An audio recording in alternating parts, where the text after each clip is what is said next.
ونكمل كلامنا يا صديقي العزيز دلوقتي بنفس الاستراكشر اللي احنا ماشيين بيه. ان اول حاجة اكيد قبل ما تخش الدرس هتكون شفت الصفحة دي او الدرس ده وقرأت الكلام اللي موجود. دي طريقة الفلو اللي هنمشي بيه خلال الكورس بالكامل. يعني مش هتخش الدرس غير وانت شايف المفروض هتتعلم ايه او البروبلم اللي انت هتحلها. طبعا هنبدأ نعلى مع المستوى واحدة واحدة وبالتدريج.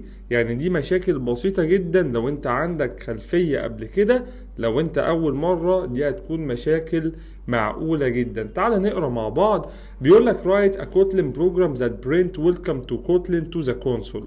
طبعا كلمة to the console دي معناها اللي هو في الصفحة او في الشاشة او في التابة السوداء اللي قدامنا دي.